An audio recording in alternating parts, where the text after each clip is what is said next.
नमस्कार विद्यार्थी मित्रांनो, नुकताच संयुक्त गट ब मुख्य परीक्षेचा पेपर झालेला आहे आणि त्या पेपर मधील पेपर क्रमांक 2 हा आपल्या समोर दिसतोय। त्याच्यातील जो सेट बी आहे, या बी सेट मधील आपण मित्रांनो जनरल सायन्स म्हणजे सामान्य विज्ञान या विषयाचे एकंदरीत जे 12 प्रश्न आहेत, त्या 12 प्रश्नांची संभाव्य उत्तर आणि थोडक्यात त्याचं विश्लेषण पाहणार आहोत की या प्रश्नाचं उत्तर हे काय दिलेलं असेल। बरोबर? यस मित्रांनो, नुकताच पेपर झालेला आहे आणि खूप साऱ्या विद्यार्थ्यांना उत्सुकता असते की जो काही पेपर झालाय त्या पेपर मधील माझे प्रश्न कोणते बरोबर आलेत, कोणते चुकलेले आहेत। बरोबर? हे पटापट तपासायचं असतं आणि एकंदरीत मला किती मार्क्स मिळालेले आहेत हे थोडं जज करायचं असतं। त्याच्यामुळे आपण इथे केवळ आणि केवळ एक त्या प्रश्नांची उत्तर आणि थोडक्यात त्याचं विश्लेषण आपण पाहणार आहोत। ओके, सेट बी आहे, तुमचा जो सेट असेल त्यानुसार तुम्ही तुमच्या प्रश्नांची उत्तरं तपासा। संयुक्त मुख्य परीक्षा गट ब 2025 चा पेपर आहे आणि 25 पेपर मधील हा पेपर क्रमांक 2 सामान्य अध्ययन बुद्धिमत्ता चाचणी यामधील जनरल सायन्स या प्रश्नांची संभाव्य उत्तर आपण पाहणार आहोत।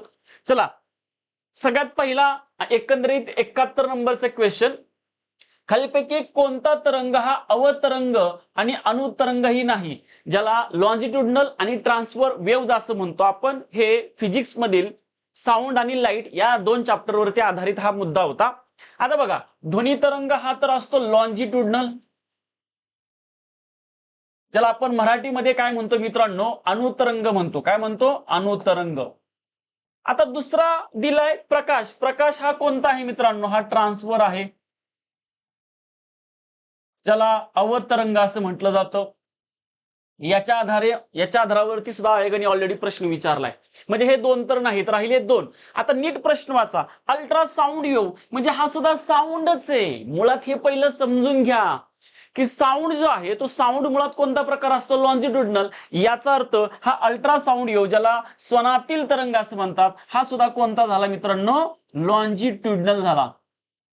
सो उरला एकच, पाण्याच्या पृष्ठभागावरचा तरंग हा आयदर लॉन्जिट्युडनल पण नसतो आणि तो ट्रान्सफर सुद्धा स्वरूपाचा पकडला जात नाही, तो विशेष अशा प्रकारचा तरंग वेव्ह पकडला जातो। सो 71व्या क्रमांकाच्या प्रश्नाचं उत्तर आहे पर्याय क्रमांक 4।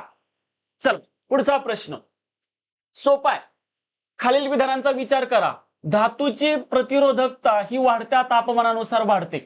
तर हे बघा, इलेक्ट्रिसिटी चॅप्टर मध्ये आपण शिकलोय रोध, रेजिस्टन्स आणि रेजिस्टिव्हिटी याच्यावरती कोणकोणते घटक परिणाम करतात। HK ओनेस नावाच्या सायंटिस्टने सांगितलेलं आहे, तापमान आणि रोध म्हणजे रेजिस्टन्स हे डायरेक्टली प्रोपोर्शनल असतात। म्हणजे जर तापमान वाढलं, टेम्परेचर जर काय झालं, वाढलं, तर मित्रांनो त्या पदार्थातला रोध सुद्धा काय होत असतो? वाढत असतो। मग सुपर कंडक्टर तयार करण्यासाठी काय करतात, तर त्या पदार्थाचं टेम्परेचर कमी करतात, आपोआप रोध कमी होतो आणि रोध कमी झाला की त्या पदार्थातून हायर अमाउंट ऑफ इलेक्ट्रिसिटी वाहते, ज्याला आपण सुपर कंडक्टर म्हणतो। याचा अर्थ धातूची प्रतिरोधकता, प्रतिरोधकताचा अर्थ आहे मित्रांनो रेजिस्टिव्हिटी, रेजिस्टन्स आहे। हे इन्क्रीज विथ इन्क्रीजिंग टेम्परेचर, हे स्टेटमेंट पहिलं तर करेक्ट आहे। पुढे, अणु अधिक वेगाने आणि अधिक अंतरापर्यंत उच्च विस्तारासह कंपन तयार करतात, ज्यामुळे इलेक्ट्रॉन व अणूंच्या टक्करींची वारंवारता वाढते। मराठीत नाही कळलं, इंग्लिश वाचा। The atoms vibrate more rapidly and over large distance with higher amplitude as a result of electrons collides more frequently with atom. Exactly बरोबर आहे। आता इथं झालं काय माहितीये का, हे तापमान वाढल्यामुळं, टेम्परेचर इन्क्रीज झाल्यामुळं बघा ते एक्सपान्शन झालं, एक्सपांड झालं। सो ते लाइटर झाल्यामुळं त्यांचं व्हायब्रेशन्स वाढली, व्हायब्रेशन्स त्यांची काय आली मित्रांनो, व्हायब्रेशन्स मध्ये काय झालेले आहे, वाढ झाली, रॅपिड व्हायब्रेशन्स निर्माण झाली। आता व्हायब्रेशन जास्त निर्माण झाल्यामुळं, समजा हा पार्टिकल आहे ए आणि हा पार्टिकल आहे बी, हा व्हायब्रेशन्स कमी आहे, सो बॅक अँड फोर्थ, मागं पुढं कमी व्हायब्रेट होतोय। पण याचं व्हायब्रेशन्स काय, टेम्परेचर वाढलं, व्हायब्रेशन वाढलं, त्याच्यामुळे व्हायब्रेशन वाढल्यामुळे त्याचं डिस्टन्स पण वाढलं। बघा, व्हायब्रेट हा जास्त व्हायब्रेट व्हायला लागला, सो डिस्टन्स वाढलं, लक्षात ठेवायचं। आता डिस्टन्स वाढलं, तर डिस्टन्स वाढलं याचा अर्थ त्याचा अँप्लिट्यूड अप्रत्यक्ष वाढला, म्हणजे आवाजाचा मोठेपणा, लहानपणा मग आवाज मोठा जातो म्हणजे अंतर जास्त जातो, आवाज कमी जातो म्हणजे अंतर कमी जातो. याचा अर्थ ही दोनही विधानं कशी आहेत तर बरोबर आहेत.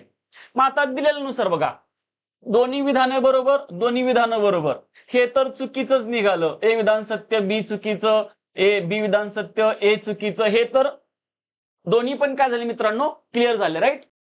म्हणजे निश्चितच तुमचं उत्तर पर्याय क्रमांक 1 किंवा 2 असं येणार आहे. आता दोन्ही विधानं बरोबर आहेत, पण इथं काय म्हणलं बघा, दोन्ही विधानं बरोबर आहेत, परंतु बी हे एचं स्पष्टीकरण आहे. बी हे एचं स्पष्टीकरण आहे. तर मुळात लक्षात घ्या, चूक आहे. हे बी हे एचं स्पष्टीकरण आहे, इथं सॉरी म्हणले, स्पष्टीकरण नाही म्हटले. ओके, याचा अर्थ हे चुकलं. आता मी आता सांगितलं तुम्हाला की धातूचं म्हणजे इथं टेम्परेचर वाढलं की रेजिस्टन्स वाढतो, रेजिस्टिव्हिटी वाढते. आणि इथं पण सांगताना काय सांगितलं, अणू अधिक वेगाने का जातात तर टेम्परेचर वाढतं, व्हायब्रेशन वाढतं. म्हणजे हे याचं स्पष्टीकरण आहे का नाही, आहे. याचा अर्थ ऑप्शन नंबर 2 इथं करेक्ट. इथं दोन्ही मध्ये जर असं दिलं असतं, ए हे बीचं स्पष्टीकरण आहे, बी हे एचं स्पष्टीकरण आहे, मग थोडंसं कन्फ्युजन झालं असतं. पण इथं कन्फ्युजन होण्यासाठी सुद्धा काहीही नाही, कारण एका ठिकाणी स्पष्ट म्हणले, स्पष्टीकरण नाही स्पष्टीकरण आहे. हे स्पष्टीकरणच आहे ना, कारण मी सांगताना असं म्हणलं की टेम्परेचरचा इफेक्ट व्हायब्रेशन वरती होतो, व्हायब्रेशनचा इफेक्ट डिस्टन्स वरती होतो, डिस्टन्सचा इफेक्ट पुढे अँप्लिट्यूड वरती होतोय. याचा अर्थ त्याला स्पष्टीकरण आहे, लक्षात घ्या. सो ऑप्शन नंबर 2 72चं करेक्ट आहे. 73 नंबरचा क्वेश्चन, नेहमीच मी सांगत असतो किरणोत्सारिता, रेडिओ ऍक्टिव्हिटी हा टॉपिक जरी छोटा असला फिजिक्स मध्ये तरी सुद्धा मित्रांनो त्याच्यावरती क्वेश्चन हमखास येतो, पूर्व परीक्षा असो नाही तर मुख्य परीक्षा असो. तसाच इथं आलेला आहे. आता हा प्रश्न बघितल्यावरती काही जणांना हे नसेल जमलं, किरणोत्सारितेचं मोजमाप करण्यासाठी क्युरी नावाचे एकक वापरतात. आता तुम्हाला हे माहिती असतं, रेडिओ ऍक्टिव्हिटीचं मेजरमेंट करण्यासाठी बेक्युरेल वापरतात. पण मित्रांनो बेक्युरेल हे एमकेएस युनिट आहे, एसआय युनिट आहे, तर क्युरीचा सुद्धा वापर केला जातो. हे स्टेटमेंट करेक्ट आहे. जरी तुम्हाला माहित नसेल तरी सुद्धा प्रश्न सुटतो, कारण तुम्हाला हे माहितीये. बघा, गॅमा कणांवरती ऋण प्रभार असतो असं म्हणले, तर आपल्या सगळ्यांना माहितीये अल्फा कणावरती पॉझिटिव्ह चार्ज असतो, बीटा कणांवरती निगेटिव्ह चार्ज असतो, आणि गॅमा कणांवरती कोणताही चार्ज नसतो. ते कसे आहेत तर न्यूट्रल आहेत. याचा अर्थ डी विधान चुकीचे. मग काय म्हणले प्रश्नामध्ये बघा, सर्व विधाने सत्य आहेत, हा तर पर्याय येऊ शकत नाही, बरोबर की नाही. पुढे, सूर्यावर हायड्रोजनच्या विखंडनामुळे ऊर्जा तयार होते, चूक. हे सगळं ना मित्रांनो आपल्या रेग्युलर बॅच मध्ये झालेले बघा. तर सूर्यावर हायड्रोजनच्या विखंडनामुळे नाही तर हायड्रोजनच्या संमेलनामुळे होतं. आणि त्याच्यात हे सांगितले हायड्रोजनचं ड्यूटेरियम आणि ट्रिटियम हे जे आयसोटोप्स आहेत त्याचं संमेलन घडतं आणि ऊर्जा तयार होते. याचा अर्थ हे विधान काय आले, सूर्यावर हायड्रोजनच्या विखंडनामुळे नाही तर संमेलनामुळे तयार होते. म्हणजे सी विधान सुद्धा पहिले ए बी सी विधान सत्य आहेत, हा पण गेला. त्यानंतर डी विधान ऑलरेडी चुकीचं, हा पण गेला. राहिला फक्त एक, फक्त पहिले विधान सत्य आहे. किरणोत्सारी केंद्रकाचे अर्ध आयुष्य मोजण्यासाठी मीटर हे एकक वापरतात, मीटर नावाचं एकक वापरलं जात नाही. ते किरणोत्सारितेचं मोजमाप करण्यासाठी बेक्युरेल नावाचं युनिट वापरलं जातं. प्रति सेकंदाला किती अणूमधील केंद्रक नष्ट होतात त्याचा विघटनाचा दर, त्याला बेक्युरेल असं म्हटलं जातं, मीटर मध्ये काउंट केलं जात नाही. सो ए स्टेटमेंट करेक्ट असणार फक्त पर्याय क्रमांक 2 आहे. पुढे 74, आपण एका आवर्तात डावीकडून उजवीकडे जाताना अणूच्या त्रिज्येमध्ये घट होतं, याचं प्राथमिक कारण काय. आपल्याला ऑलरेडी माहिती आहे बघा, लेफ्ट टू राईट जात असताना काय होतं, suppose lithium, beryllium, boron, carbon, nitrogen, oxygen, fluorine आणि निऑन. मी इथं असं लिथियम आणि कोण केलता, निऑन नायट्रोजन कम्पेअर केलता. लिथियमचा ॲटॉमिक नंबर आहे 3, नायट्रोजनचा ॲटॉमिक नंबर आहे 7. आता लिथियमच्या पहिल्या कक्षेत किती इलेक्ट्रॉन, 2. दुसऱ्या कक्षेत किती, 1. नायट्रोजनच्या पहिल्या कक्षेत किती इलेक्ट्रॉन, 2. दुसऱ्या कक्षेत किती, 5. बरोबर. आता हे दोन्हीही एकाच रो मध्ये आहेत, आडव्या ओळी आहेत. मग हा लिथियम पेक्षा नायट्रोजन जो आहे तो जास्त कोणत्या बाजूला आहे, हा लेफ्ट साइडला, हा राईट साइडला आहे. मग डावीकडून उजवीकडे जात असताना काय होतं तर शेवटच्या कक्षेतील इलेक्ट्रॉनची संख्या वाढते. इथे इलेक्ट्रॉन संख्या शेवटी 1 आहे, इथे इलेक्ट्रॉन संख्या 5 आहे. आता बघा, इलेक्ट्रॉनवरती कोणता चार्ज असतो, निगेटिव्ह चार्ज असतो, आणि केंद्रकावरती कोणता चार्ज आहे, पॉझिटिव्ह चार्ज असतो. आता ह्या इलेक्ट्रॉनचं निगेटिव्ह चार्जचं पॉझिटिव्ह चार्ज विषय काय असणार आहे, अट्रॅक्शन. त्याच्यामुळे हे जवळ जातात. इलेक्ट्रॉनची संख्या वाढली की ते जास्त केंद्रकाच्या जवळ जाणार, केंद्रकाच्या जवळ गेले की त्याची त्रिज्या कमी होणार. बघा, म्हणजे इलेक्ट्रॉनची संख्या वाढली तर त्यांचं प्रोटॉन म्हणजे हा पॉझिटिव्ह असतो, लक्षात ठेवायचं. इलेक्ट्रॉन हा निगेटिव्ह असतो. म्हणजे प्रोटॉनच्या प्रति आकर्षण वाढतं, ते प्रोटॉनच्या म्हणजे अणूच्या केंद्रकाच्या जवळ जातात, त्रिज्या कमी होते, आणि त्रिज्या जर कमी झाली तर अणूचा आकार सुद्धा काय होत असतो मित्रांनो, कमी होत असतो, लक्षात ठेवायचं. बरोबर. म्हणजे काय बरं सांगा, मुख्य ऊर्जा पातळीच्या संख्येमध्ये वाढ होते, ऊर्जेच्या पातळीच्या संख्येत संबंध येत नाही. प्रभावी अणुप्रभारात वाढ होते, हा मुद्दा महत्वाचा आहे. Increase in effective nuclear charge, कळलं का? कारण एक इलेक्ट्रॉन म्हणलं तर एक निगेटिव्ह चार्ज, केंद्रकावरती एक पॉझिटिव्ह चार्ज. 5 इलेक्ट्रॉन शेवटी तर 5 निगेटिव्ह चार्ज, तर केंद्रकामध्ये 5 पॉझिटिव्ह चार्ज. म्हणजे इफेक्टिव्ह काय झालेला आहे इथं, न्यूक्लिअर चार्ज, केंद्रकावरती असणारा प्रोटॉनचा चार्ज वाढतो. चार्ज वाढल्यामुळं इलेक्ट्रॉनचं त्यांच्याप्रती आकर्षण वाढतं. इथं आकर्षण कमी असणार. का कमी? इफेक्टिव्ह न्यूक्लिअर चार्ज कमी आहे, इथं इफेक्टिव्ह न्यूक्लिअर चार्ज जास्त आहे. सो ऑप्शन नंबर काय, 2 हे या प्रश्नाचं उत्तर झालं, लक्षात ठेवायचं. Okay, yes. पुढे 75 खालीपैकी सिमेंटचा प्रमुख आणि महत्वाचा घटक कोणता? याच्या आधी पण हा क्वेश्चन आलेला आहे. सिमेंटच्या निर्मितीमध्ये कोणकोणते घटक वापरतात? सिमेंटच्या निर्मितीमध्ये जो घटक वापरतात तो म्हणजे मित्रांनो चुनखडी. आणि ही चुनखडी म्हणजेच कोण असतं? Calcium oxide. कोण असतं? चुनखडी, ज्याचा फॉर्म्युला आहे CaO, त्याला कॅल्शियम ऑक्साईड असं म्हटलं जातं, लक्षात ठेवा.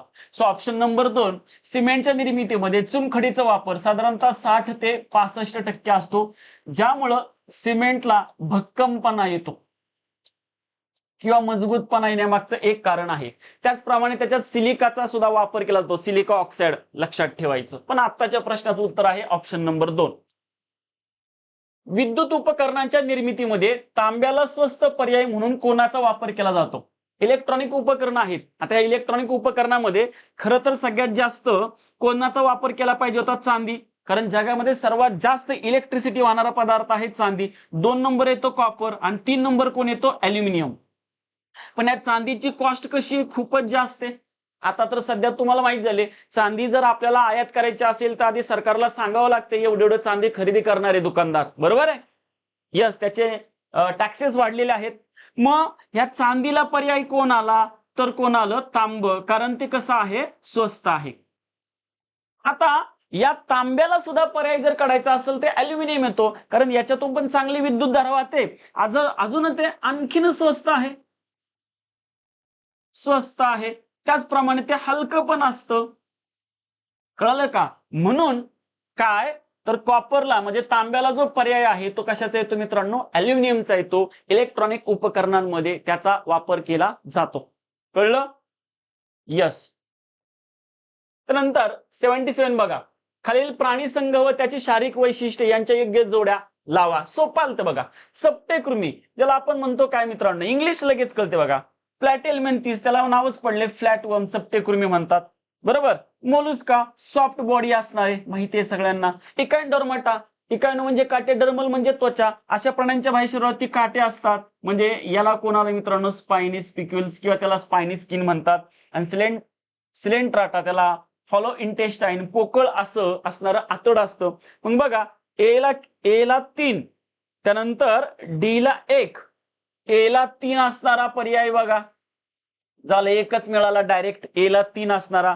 म्हणजे एवढा सोपा होता ना विज्ञानचा जनरल सायन्सचा पेपर. जनरल खरंच सांगतो, म्हणजे ज्या ज्या विद्यार्थ्यांनी पूर्व परीक्षेच्या बेसवरती गेले असतील तरी सुद्धा त्यांना ऑलमोस्ट सगळे प्रश्न बरोबर येतील जनरल सायन्सचे, बरं का. टेक्नॉलॉजीचं कोण कसं शिकवतं आपल्याला माहित नाही, कारण टेक्नॉलॉजी जो भाग आहे तो टेक्निकल आहे, लक्षात घ्या. So option number 4, 78.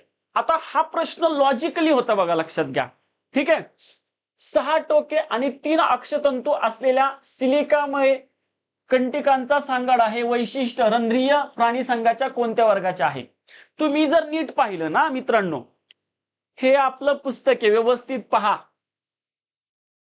दिसतंय सगळ्यांना?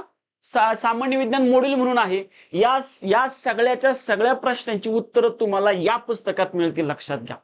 तुम्ही जर पानासह जर बघितलं ना, तुमच्या लक्षात येईल ह्या वर्गीकरणामध्ये सगळं दिलेलं आहे. सगळं तुम्हाला इथं दिलेलं आहे बघा. हा जो प्रश्न विचारलाय ना, यस, पोरिफेरा. पोरिफेरा गटाचे तुम्हाला 3 संघ दिलेत बघा.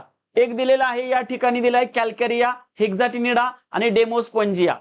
आता इथं नीट लक्ष द्या, तुम्हाला खूप जास्त वेगळं काय करायची गरज नव्हती. नावातच दिलं तर 6 टोक आहेत. अरे 6 टोक आहेत म्हणजे हेक्झा. हेक्झा हा शब्द 6 साठी येतो. ट्राय म्हणजे 3, टेट्रा म्हणजे 4, पेंटा म्हणजे 5, हेक्झा म्हणजे 6, आहे की नाही? सो इथं दुसरं आलं लक्षात ठेवायचं. हे डेमोस्पॉन्जिया नावाचा जो असतो ना, हे सगळे स्पंजयुक्त प्राणी आहेत, पोरिफेरा गटातले आहेत. हे जे असतात ना, फायबर पासून बनलेले असतात. फायबर युक्त स्पंज असतात, लक्षात ठेवायचं. त्यानंतर कॅल्केरिया जो गट असतो ना, हे कॅल्शियम कार्बोनेट पासून बनलेले स्पंज असतात, लक्षात ठेवायचं. आणि हेक्झाटिनिडा हे जे आहेत ना, हे दिसताना काचेसारखे दिसतात. ह्याला ग्लास स्पंज किंवा काच स्पंज असं म्हटलं जातं, लक्षात ठेवायचं. सो ऑप्शन नंबर 2 हे त्याचं काय झालं, उत्तर झालं. ओके. 79. तुम्हाला मी म्हटलं ना, सगळ्या प्रश्नांची उत्तरे या पुस्तकात आहेत. तुम्ही जर या हा बघा, ज्ञातोस टोमॅटोमध्ये त्याच्या खाली दिले तुम्हाला इथं मत्स्यवर्ग, आणि मत्स्यवर्गामध्ये दिले बघा एक्झोसिएट ला फ्लाइंग फिश म्हणतात. हे सेंटेन्स अशाच तसे बघा इथं. ओके. सो बघा, मग एक्झोसिएट जो आहे त्याला उडणारा मासा म्हणतात, म्हणजे काय म्हटलं जातं, फ्लाइंग फिश म्हटलं जातं. बघा इथं कोणीतरी आधी ज्याचा पेपर आहे त्यांनी बरोबर भावनी जोडी लावलेली ही. ओके. मग बी ला 3 असणारा पर्याय बघा, बी ला 3 असणारा, हा चुकला, हा चुकला, हा चुकला. आपलं नशीब एवढं चांगले की जे माहिती येतं त्याच्यावरनीच आपल्याला सगळं उत्तर निघत होतं, आणि तो सोपा होता. बाकी पण काय असेल अवघड नाहीयेत, लक्षात ठेवायचं. कळतंय का? हिप्पोकॅम्पसला आपण डायरेक्ट म्हणतो ना सागरी घोडा, सी हॉर्स आपण ज्याला म्हणत असतो, लक्षात घ्या. ओके. मग इथं ज्याला आपण काय म्हणतो, सिग्नॅथस म्हणजे पाईन फिश म्हटलं जातं. हे काही फिश नाही आहेत बरं का, नावात फिश आले म्हणून. सो 79 चा आन्सर आला मित्रांनो 1. पुढचा सेम टू सेम प्रश्न आयोगाने याच्या आधी गव्हावरती विचारला होता, गहू. बरोबर. आता त्यावेळेस जो प्रश्न आलता विद्यार्थ्यांना काही जमला नव्हता, पण मी त्यावेळेस एक लॉजिक सांगितलं होतं. गव्हाचं सायंटिफिक नाव आहे ट्रिटिकम ऍस्टिवम. मग त्या गव्हावरती पडणारा रोग होता ट्रिटिसी, ट्रिटिकम ऍस्टिवम मधून ट्रिटिसी. अगदी तसंच ज्वारीचं सायंटिफिक नावच काय मित्रांनो, स्वार्जम स्वार्गी म्हटलं जातं. स्वार्गी हे ज्वारीचं सायंटिफिक नाव आहे. मग ज्वारीवरती स्मलट नावाचा बघा, ग्रेन स्मट ऑफ स्वाग्रम इथं दिलेच आहे. स्वाग्रम म्हणलं तर काय आलं, स्वार्गी आलं. सो ऑप्शन नंबर काय, 3 आला. मग मी ते सांगतो की सगळं जमलं पाहिजे असं नाही, काही लॉजिकली आपल्याला लक्षात ठेवायचं. मागच्या प्रश्नामध्ये पण हेक्झाटिनिडा, हेक्झा म्हणजे 6, ज्याला माहिती आहे तो त्यांनी सॉल्व्ह केला बरोबर.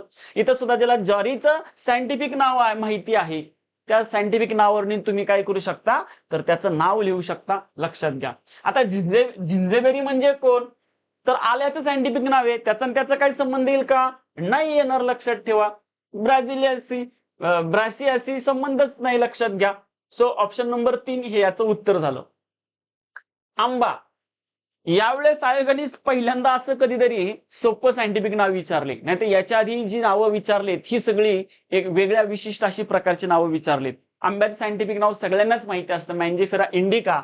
सो हे त्याचं सायंटिफिक नाव आहे. ऑसिमम सॅन्टम हे तुळशीचं नाव आहे. रोझा गॅलिका, रोझा इंडिका, गुलाब, कमळ ही नावं ऑलमोस्ट सगळ्यांना माहिती असतात. हा सुद्धा क्वेश्चन आलेला आहे बघा, सल्फरयुक्त बुरशीनाशके, त्याला सल्फर कंटेनिंग फंजिसाइड्स म्हटलं जातं, हे कोणत्या रोग नियंत्रणामध्ये प्रभावी ठरतात, तर भुरी आणि तांबेरा. भुरी म्हणजे त्याला पावडरी मिडू म्हटलं जातं, आणि तांबेरा म्हणजे रस्ट डिसीज आहेत. या दोघांमध्ये गंधक म्हणजे सल्फर बर का, गंधकाचा वापर करतात. आणि गंधक काय करतं, यांच्या आतलं जे इंटरनल जे स्ट्रक्चर असतं ते डॅमेज करते, एनर्जी प्रोड्यूस होऊन देत नाही त्या बुरशीमध्ये. त्याच्यामुळं मग हा आपोआप काय होतो, बुरशी तो जो आहे तो मरून जातो आणि तो रोग त्या पिकावरचा नष्ट होतो. सो ऑप्शन नंबर काय 1. असं एकंदरीत जनरल सायन्सचे मित्रांनो 12 क्वेश्चन्स होते, लक्षात घ्या.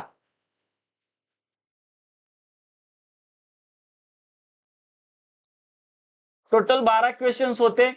माझ्या मतानुसार तुम्ही अटेम्प्ट किती करायला पाहिजे होते, तर अटेम्प्ट 12च्या 12 करायला पाहिजे होते. आता बऱ्याचदा असं पण असतं की परीक्षेमध्ये असताना प्रश्न सॉल्व्ह करणे आणि बाहेर आल्यानंतर गप्पा आणणे याच्यातले मोठा फरक असतो.